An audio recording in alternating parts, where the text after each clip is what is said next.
What is up, everybody? Welcome back to another episode of the Limitless Business Owners podcast. My name is Andrew Giorgi, and I'm here with my co-host of the podcast, Dan Fisher. If this is your first time listening to the podcast, first of all, we want to welcome you. Okay, we're super excited to be on this journey, this business owner journey with you, and help you along the way. Okay, our whole goal with this podcast and really our passion in life is to bring the everyday business owner content and stories they can relate to, and also fresh new perspectives, fresh new mindsets, new thoughts, new ideas, strategies, tactics to help you grow your business. Okay, if you take one thing out of each episode and start implementing it into your life and business today, we promise you're going to start seeing massive growth. Let's hop into the show. Today we have an awesome episode planned on the Limitless Business Owners podcast.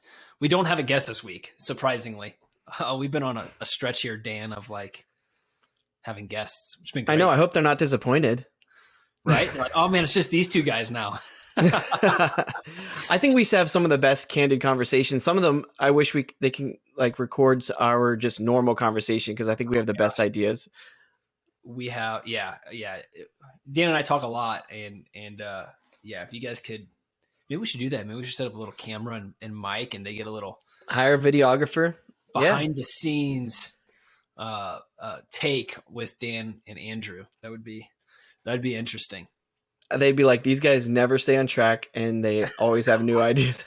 Look, and it's Dan's fault. Right? No, not at all. Not at all. I mean, there's like last night I was messaging him like, hey man, we're always going.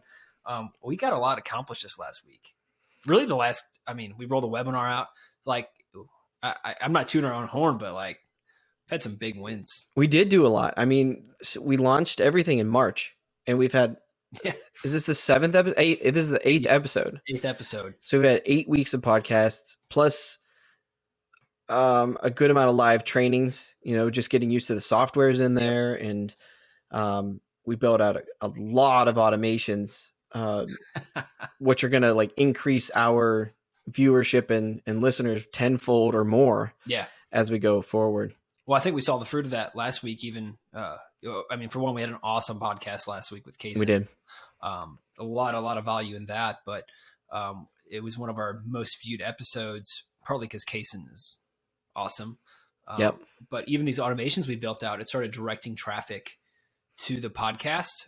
So we saw a hike, kind of a hike there too. So that was really, really cool seeing kind of the fruit of the effort paying off. And man, I know, we have some awesome things to cover in this episode. We're going to be talking about what we wish we knew earlier. So we're going to hop in the time machine, go back 3, 4, 5 years. And man, it's been fun. It's been a fun journey over the last 3 or 4, 5 years, but I look back like, man, I wish I knew some things. I know, Dan, it's the same way for you. Yep. But man, I just want to touch on the power of automation and the power of collecting attention, directing attention.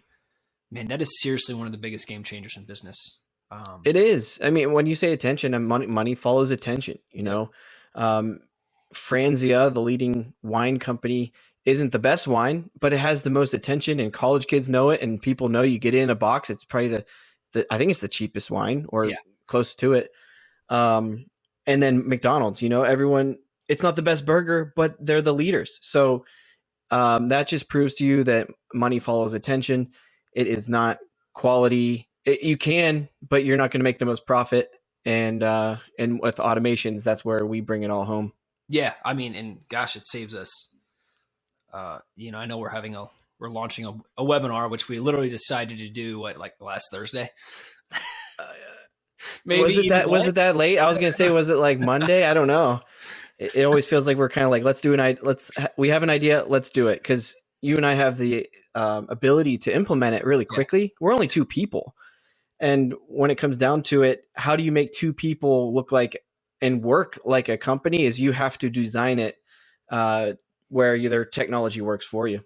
Yeah. And I think business owners, I think the tech part is daunting for people. I think they're like, man, I don't even know where to start. We've heard it from some of our friends, it's so tough. But once you get it, it opens up so many possibilities for you and your business. Really, Dan and I are able to do the work of 10 people. Yep. Because we're working smarter not harder with it, So learning some tech and learning some automation, it's not difficult. It's just a matter of doing it. Like anything you haven't done is always hard at first. Right. But once you do it a couple of times, like, hey, this is actually not too bad. Like I can already pre-program all my emails. I can already pre-program my text. I can actually just set up some systems to stay in front of people, to welcome people, to follow up with people. And the list goes on and on. I mean, we've created a couple different inlets into working with us, and we have automations built out. We touch it one time. Like, this is how I think of it. I want 20 hours of work to produce an infinite amount of work. So what I'm doing is I'm focusing on the automation for 20 hours, and it didn't even take that long. It was an easy number to choose.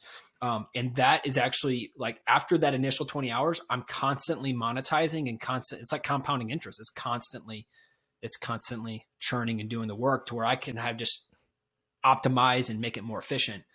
So that's the fun part. Yeah. And you were talking about the daunting part of it. And I guess I get it, but we're the closer and closer 30-year-olds get to the 35 mark, or, the people that were 18 at the tech boom, shouldn't have an excuse necessarily. Like, right. I'm talking like 18 in the year 2000, anywhere around there. They should be completely comfortable with going into some sort of software, knowing that they can break things and it can be reset. Yeah. Usually you hit that undo button or whatever.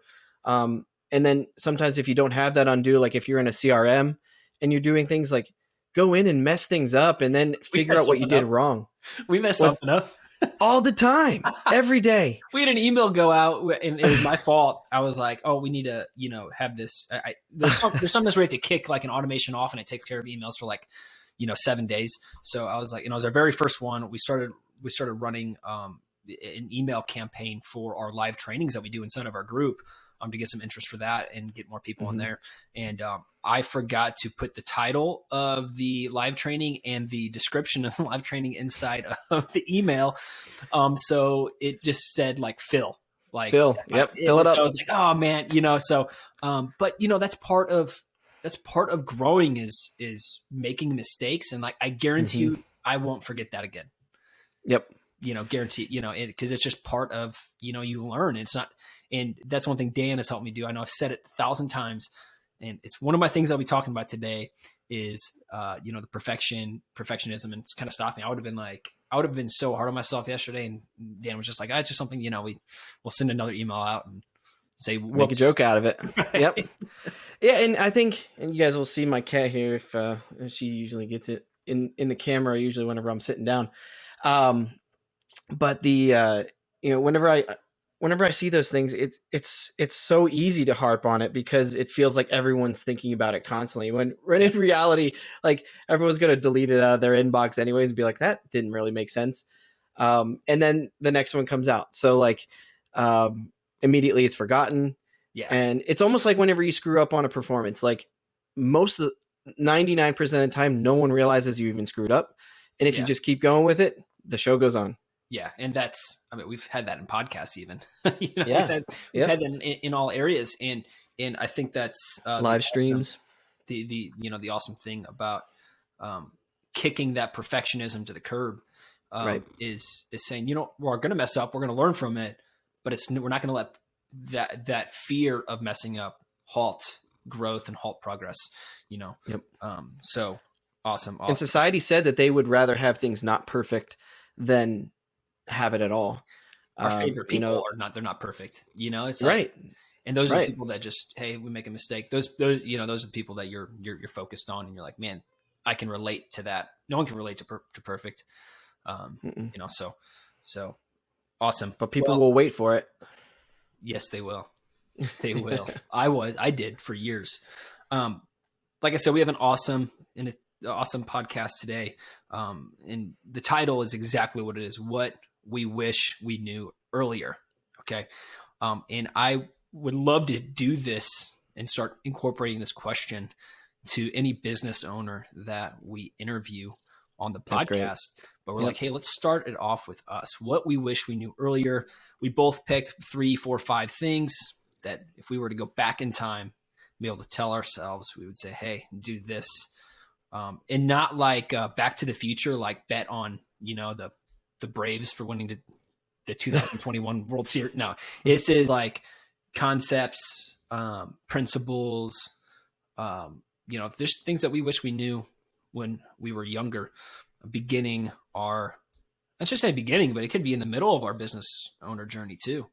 Sure. Dan, I don't know if you want to kick us off with your first thing that you wish that you knew earlier. So I think one of the first things would be learning to properly give expectations. And that comes for both coworkers, employees, prospects, and customers. Because if you can handle expectations right in the right way, most of your customer service issues go down, 50%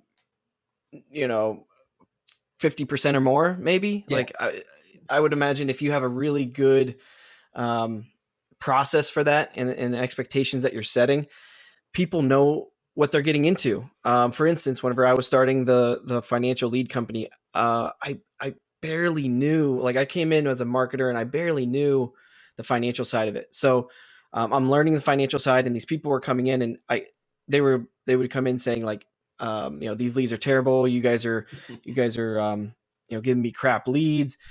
And ultimately I had no idea. I couldn't battle it because I was still learning the financial realm of it. And I'm like, well, maybe they're right. So I would just get beaten down. But what I realized was on the front end, my business partner and I were actually selling, like almost overselling the leads, like not as a guarantee or anything, but saying like, you might be able to close 2 out of 10. And so these people are keeping those ratios. And a lot of people will hear that ratio and they'll think, oh, so 5 out of 10.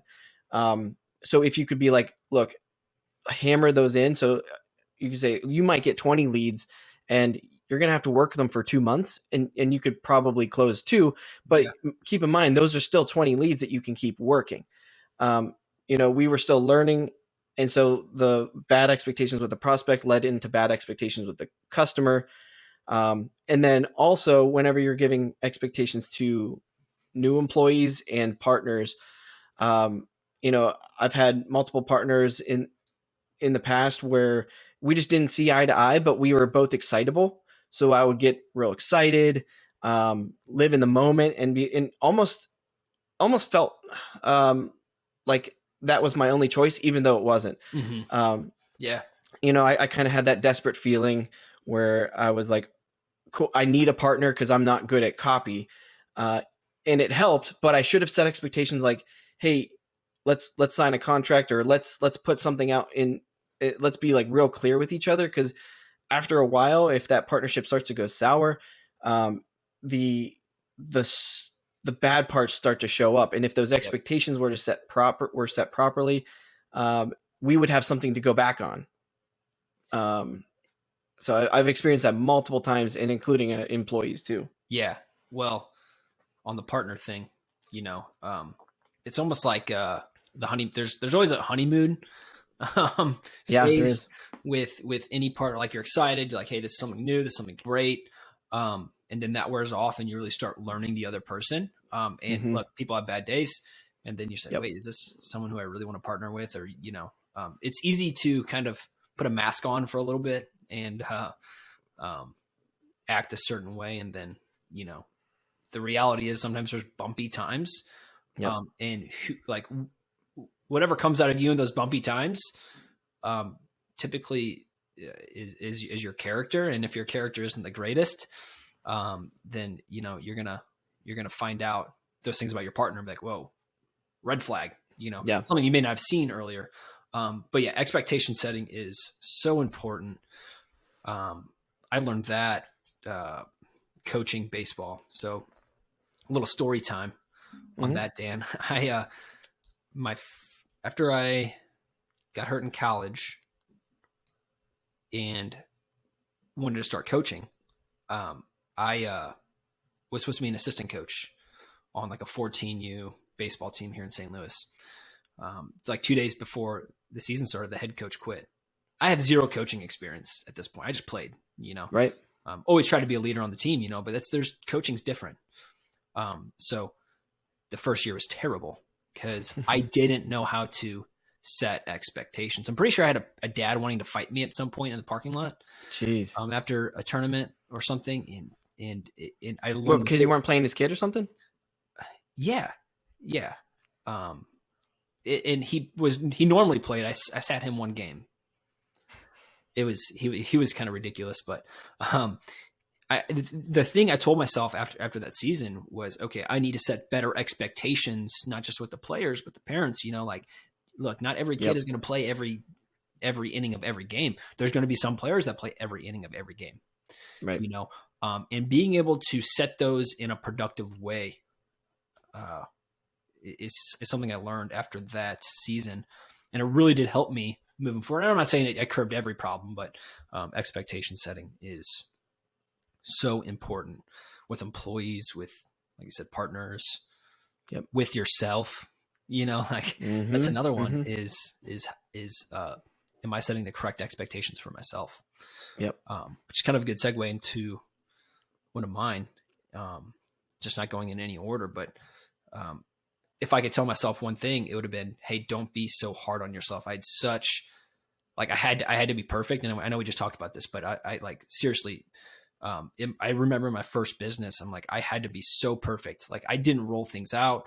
I didn't go talk to people because I was afraid of failure, and which means I wasn't going to be perfect, and it wasn't going to be perfect action. And it really halted my confidence. Right. So it's like, confidence comes from taking action on things, really. I mean, and I wasn't taking action because I wanted to be perfect. So one of my first things that I could tell myself is, hey, don't be so hard on yourself. Roll things out, right? Roll those things out. Test things, right? It's not going to be perfect, but that's where you're going to gain a lot of momentum and growth, is by not being perfect, taking imperfect action. We talked about that in one episode. Taking imperfect action leads to massive growth, because you're able to go try things. Because in business, a lot of things are throwing things out to the market and seeing what works. That's offers, that's lead magnets, that's advertising strategy, that's marketing strategy. Is, hey, this has worked for other places, but will it work for me in my business? And you have to go to the market. You actually have to go to the market and test that. And that's what delivers you answers. So if you're scared of taking things to market, and what I mean by that is taking things to your target audience to get their perspective, and their perspective on it is, are they converting or not converting, right? That's how you learn. I think a lot of times we get wrapped up in, we have this small pond with like 3 fish in it. And it's like, well, if I tip the fish off, like they don't like my bait, then I lost them forever. It's like, no, there's millions upon millions of people. So, maybe doing something where 100 people have seen it, you can always pivot, and then you can get the next 100, so that's just part of the process. But that's the next thing I would say, was don't be so hard on myself. Don't be perfect. Take that imperfect action. Dan is helping me do that. Dan's a rock star at helping me to do that. You know what's interesting about perfect? I was gonna say Patriot, but I don't know why. Perfect is I'm trying to think of where this isn't a thing, but is perfect always relative? I mean, obviously, if you have a test and the grades are there, you can have a perfect test score. But that's obviously made by someone. I'm just trying to think, like, what does that mean? Right. Like, what does that mean? I just can't think of one that where it's not relative. Your idea of and that's why waiting till perfect is tough to launch, because let's say you did launch it when you believed it was perfect, but then you just said it, you didn't ask the market what they want. Right. So therefore you go back to stage 1 and you're back to discouraged. Well, it is zero progress. Yeah, exactly.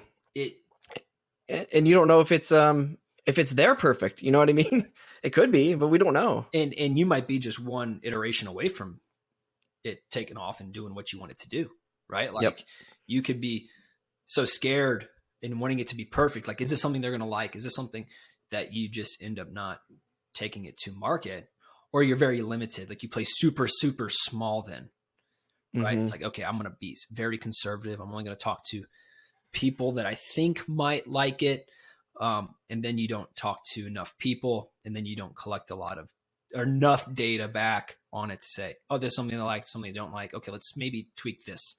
Let's maybe tweak that. Now, there's a science to that at some point. Like you have to learn the science.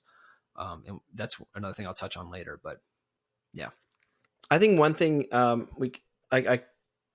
would be happy if I knew earlier would be, and this one wasn't on my list actually, but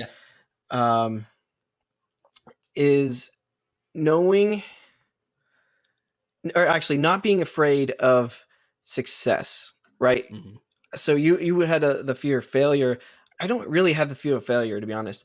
I know when I first started, I had the fear of success, and what we would do is we would have these meetings with clients daily where we're on the phone with them doing sales pitches, and we would do great, but we were afraid of that first customer because we didn't know what to expect after. Like we were like, here we're relatively new in the marketing space. One customer means now we really have to start going, and we still have to do those sales calls on the side too.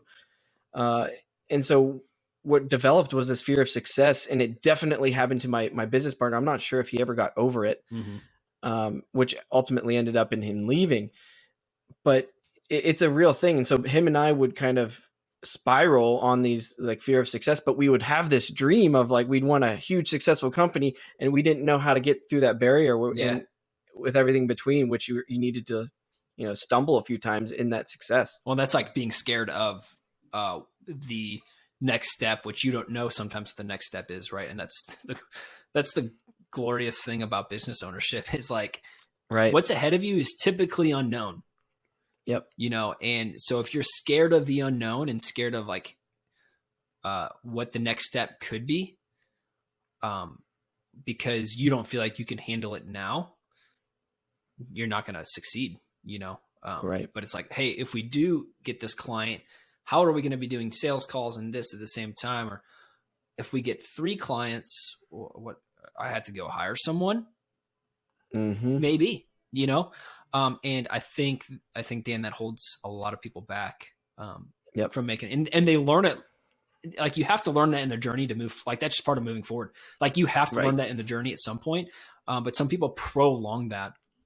And I always think, and this is where this kind of came from. This topic today was I'm like, hey, could we have reached a certain level of success, whatever we want, revenue numbers, whatever else, 4 years ago if I would have known these things, and then I would be making like where I'm at today would have been further, and that's maybe not the best way to look at it, but I'm like, if I would have known these things sooner, I would have been further.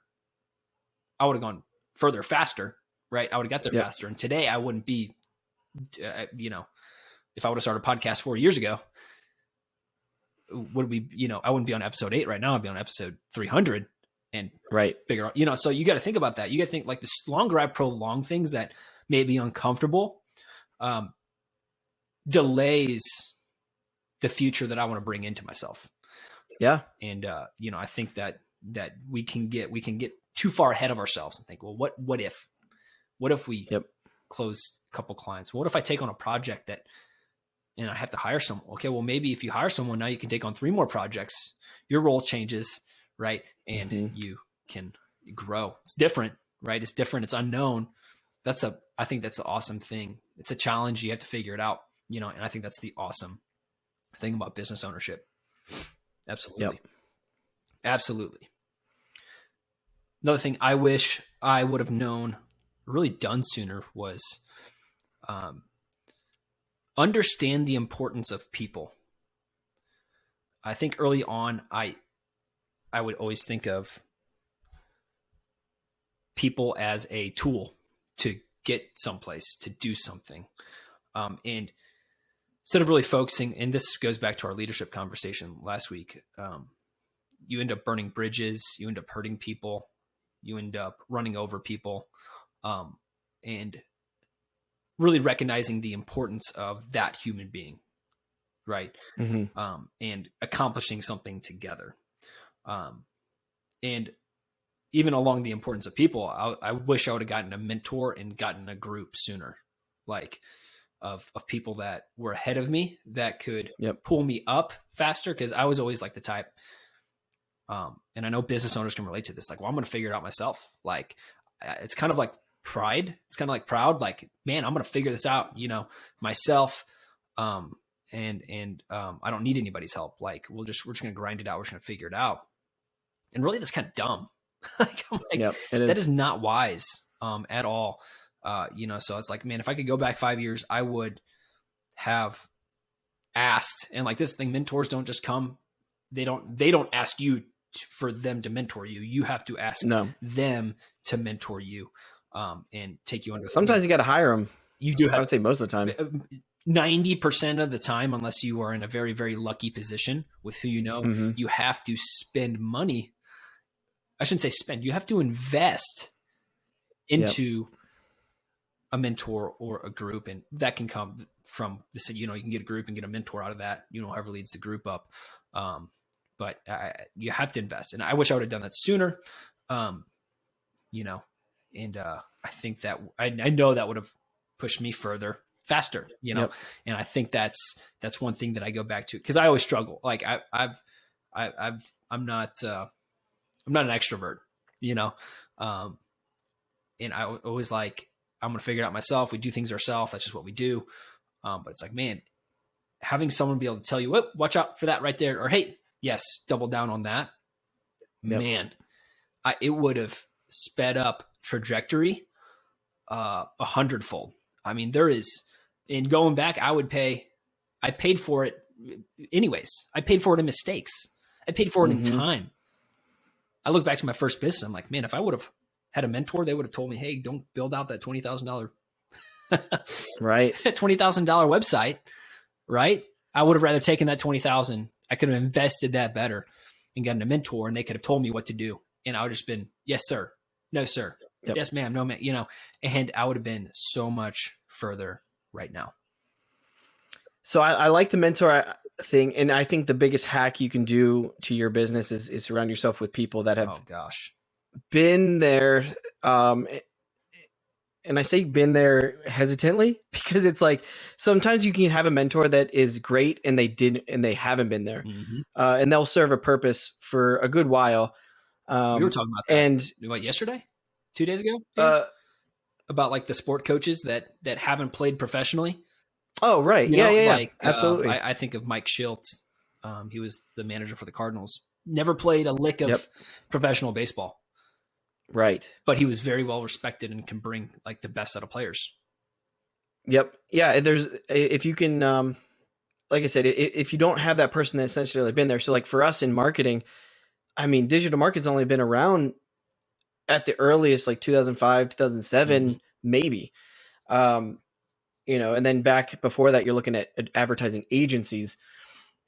So that's where I started looking and surrounding myself with, and I actually started finding a little bit of disconnections with some of the mentors that I had. I actually had a guy who worked for a Pittsburgh company and had no idea what like agencies were doing nowadays. And he was our mentor, but what he did was he did give us a rubric for like the ground floor. And starting the LLC, but then at some point I did have to kind of move up to the next mentor, and then, go from there. And so that would be one thing that if you are looking for a mentor, make sure you know what you're looking for. Like if you're looking for a broad, get your business started mentor, like that's going to be pretty easy to find. But then once it gets started, you need someone that's probably been through the nitty gritty, or maybe has just been through those processes and problems. Because once they get to $1 million to $5 million plus a year, there's different problems, and they have almost already tuned out the problems that they started with. Absolutely. But, and this is a little ploy for you guys. If you don't have a mentor or someone speaking into your life, like guiding you in business or wherever else, life in general, and you're afraid to spend money on that, cancel your Netflix account, stop going to Starbucks, stop going to Target, right? Start shopping at Aldi's. Okay. I don't know if you guys have Aldi's out there. I don't even know if that's a name. It's Aldi's. Yeah. Yep. Okay. So start doing those things. Save your money and take that extra savings and invest it. I promise you, it's just how it works. You will make that money back. I have made every penny and some in anything I've invested, coaching, mentor, group wise, every single dollar of it. And you know what? Even if you join a group where you're not necessarily a fan of it, if you go in and make the best out of it, you got to look at and say like, okay, there's people in here that have also joined it, and I can use this as a networking opportunity. And lo and behold, that is how I've met all of my partners in the past, including Andrew, is going into a group and just meeting people. All of my partnerships have been virtual. Like I haven't met anyone in person, and that might be nuts, but it is probably the future. And if we can embrace that side of it, you go virtual, you get better people because you have a bigger pond to fish out of. Absolutely. Dan, what's another thing? What's one other thing that you're like, man, I really wish I knew this earlier? Let me look at my list here. So this is a good and bad thing that I did, but opportunity hopping. A year into owning my business is when I was actually officially diagnosed with ADD. So it's nice to know that there was something behind it. But I'm still an excitable person. Like whenever I put like ADD aside, like I'm still excitable. And if you guys are familiar with an Enneagram, I'm an Enneagram 7, which is like just looking for fun with no boundaries. And then top that with ADD, you get like a crazy gravitron kid. I don't know, is going in every direction, sticking in the wall. But the thing that I always did was look for the next opportunity. And I had 31 jobs before I started my business. I got bored, and I also had good self-worth. So I would be like, hey, this isn't the job for me, or I got bored. Those were the two reasons I would leave jobs. And then whenever I came to starting my own business, I started with, oh man, I can't even remember the niche. So it was all marketing, but it was like, I think plumbing was my first one. Then I went into car dealers. Then I went into real estate. Finally settled on financials because I had a little bit of past in it. And it was a blue ocean opportunity where literally that whole industry was stuck, I would say 15 years or more in the technology ways. Absolutely. Like just using dinners for their marketing and just using mailers. So we've come in and really came to the forefront of financials from that. But I would say that opportunity hopping did hold me back a little bit because, I couldn't establish my flywheel to get rolling. Yeah. I'd push one just enough for it to move, and then I move to the next one, just enough for it to move. So I think it ended up in the right place. Yeah. And maybe that's a good thing, like that I was able to do that. But I think it could have been a detriment in a couple areas for sure. Yeah. Where my wife had to kind of sit me down and be like, look, like there was a time where I wanted to leave financial, and she's like, look, you're doing good. You're almost there. Just stick with it on this one. That's a good segment because mine touches on that too. Is trust the process. Like don't strive, relax, let things cultivate, right? Let, we have to, I mean, a plant doesn't grow overnight, crops don't grow overnight. We have to let them grow. But I think some of that was, what you're saying, Dan, is like a good thing and a bad thing. Like your ability to hop niches because you didn't see fruit there, I think is opportunistic, but it could also be a detriment, right. Like I almost left financial. And now you guys are making some huge waves in the financial industry. And, gosh, I know, we talk a lot about Royal, just even in our personal conversations. Right. And it's, some of the stuff you guys are doing is amazing. And you wouldn't have been like, you probably didn't even know you'd be having some of these conversations right now a year ago. Right. Never. It's constantly, growing, constantly,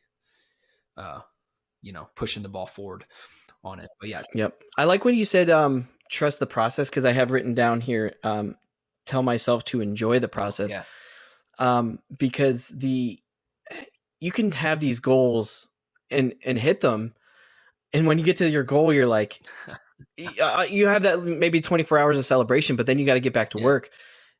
The time that you're mostly spending in your business is actually just in the process itself. And if you can start to enjoy it, enjoy those low days, like, cause usually a low day produces a pretty good high day. It was tough for me because I went through some low times, some depression in between like 2020, 2021, where I just saw my bank account and credit go way down. And that's where I was like investing. I wasn't even sure if we were going to be successful. Or I was investing in the business and just was like, I don't know why is this going to fail. But like looking back at it, like those are the times that make you proud of what your business is and where you are. Those struggles, like I wish everyone in that low space right now can be like, look, this is temporary. Let's make tomorrow better. Oh, absolutely. And look, we can't have mountains without valleys, right? Like, to feel good, like you have to understand that there's times when you're going to feel bad. To feel happy, like you have to realize you're going to get mad and sad sometimes. There is not one without the other. They're dichotomies. It's like, that's right. They both have to exist. So to think, and this is like, I had to convince myself of this, to think that you're only going to experience good times. That is not logical thinking. That is not sound thinking. Like that's impossible. That is impossible. Right. Yep. So no, I think that is so good. I heard it, like I said, I grew up playing baseball. So my senior year baseball coach in high school, his name is Zach Bone. And he one thing he always preached was trust the process. Look, if you're trying to, have a great at bat and you're trying to hit a double or whatever, you can't do that with a bad swing. If you're trying to throw a strike, you can't do that with bad mechanics. So we're going to trust the process of going through it, of the actual swing process and the throwing process. We're going to trust that if we do the right things there, that the end result will be good, right? If the process is good, then the result should be good, right? So that's someplace I always level myself with this. Trust the process. Like you're right where you need to be. Okay. And is the process good? Am I doing things the right way? Which is awesome because we're talking a lot about this, how to create success. And a lot of the things we talk about process in our live training Wednesday night. Yeah. Actually, this would be last night at that point. So if you want to see the training, you got to hop in the group, free trial for a week. You get in there and you get to watch that amazing training every Wednesday night. But yeah, trust the process. It's one of my mantras. I used to think, I used to always be in marvel of how a brand can be established. And I'm like, how does a corporation get started? Like, it just seems so out of reach for someone that's a solopreneur or just starting. And I started seeing the formations of it in my business. And I wasn't necessarily even trying for it. It just started happening. And the equation really was attention and consistency over time is what equals a household brand. You don't get household brands that are attention plus consistency divided or over time. So, the more attention you get and bring it in through consistently, and if you keep doing that year over year, you're going to have a brand that people remember.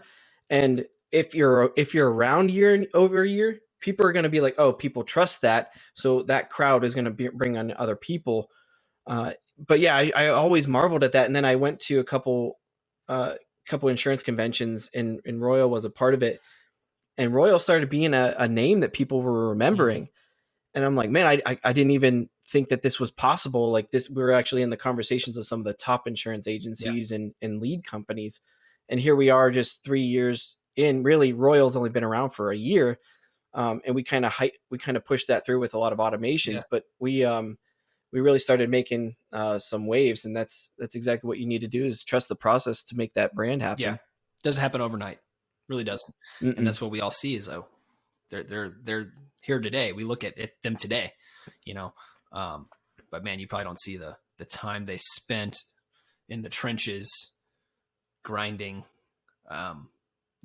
waiting patiently. Right. Yep. And we keep on. We're going to do this. It gets monotonous. Hey, we're going to keep doing this. We're going to keep doing this. We're going to keep doing this. People give up after one time, man. I think, about, let's use the podcast as an example. If we would have said, well, we didn't get 500 people listening to the first podcast, we're done. We're shut it. It's like, no, I realize that most podcasts, typically it's about 100 episodes. We're on episode 8. So I can tell you guys this much. We will be here for the long haul. And because we're committed, we are 110% committed. And that is what it takes. It takes commitment. It's not going to be easy. There's going to be days where there's days I don't feel like doing the podcast. There's days I don't feel like thinking of a topic. There's days I don't feel like doing the live training. There's days I don't feel like thinking of trying to be creative and think of a training for the training. There's days where you're just like, I don't feel like doing it, but you have to do it. You have, and the second you take a week off, you're going to take 2 weeks off, you're going to take 3 weeks off, and then you're not building habit for people and yourself. So, yep. You got another one maybe to wrap it up with? And this is probably a little bit more strategical, but I really, I look back at my first business. I had no idea what I was doing. No clue. I knew enough to be dangerous with, I knew how to set up Facebook ads. I didn't know what I know now. That was 5-6 years ago, when I really wish I did, because that was like the heydays of Facebook ads. Yeah.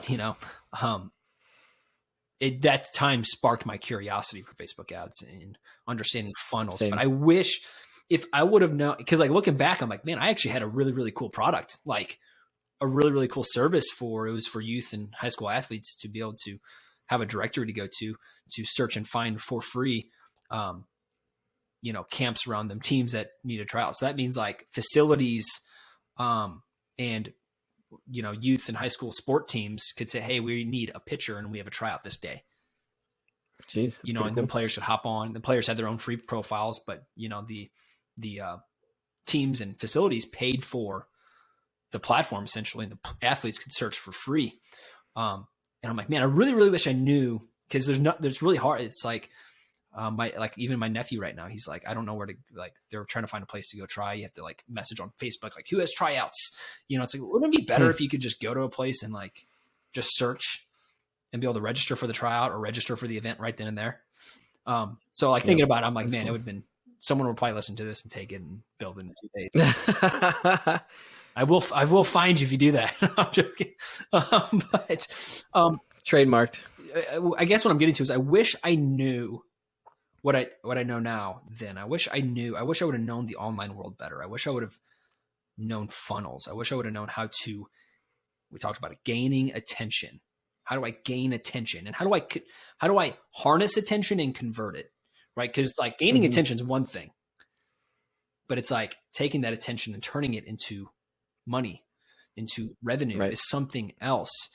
And it's man, granted, I had to go through it to learn it, but if someone could have just taught me those things, man, I get just pumped up thinking about it. I'm like,